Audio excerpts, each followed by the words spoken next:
We went to Kennedy Krieger yesterday and did some research. It was really fun.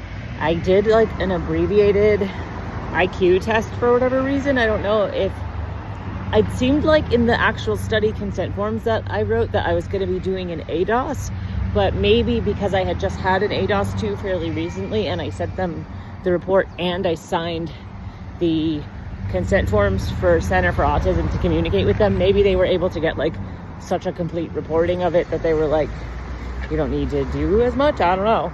But my son did the ADOS, even though he's also had multiple diagnoses, including one recently that wasn't an ADOS. They must be like whizzes at it, so they did it. They do their whole interview thing in like an hour. The amount of parent forms that I had to fill out was a lot. And I didn't take my wakefulness medication because I didn't want it to potentially mess with any results. And part of participating in the study is they're going to ask you what medications you've taken in the past X number of days. And I did write down a list to let them know everything I took and that I didn't take the wakefulness medication. So I wasn't sure if it had to do with sleepiness or something like that. I don't think it did. Anyway, I am really tempted to try to remember everything that I saw and heard in the MRI machine and try to write it out to ChatGPT to ask it what it thinks they might be doing.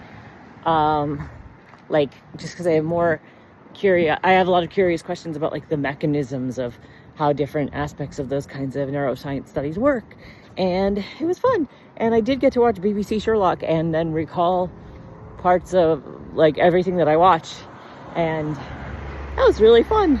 But I think I used up all my brain power yesterday doing that task because when I got home I totally crashed and fell asleep. Anyway, have a good day. I'm going to the grocery store to get my son a cookie cake that says congrats on your first brain scan. He did one too, and he had a lot of fun talking to the researchers about Toy Story while he was in an MRI.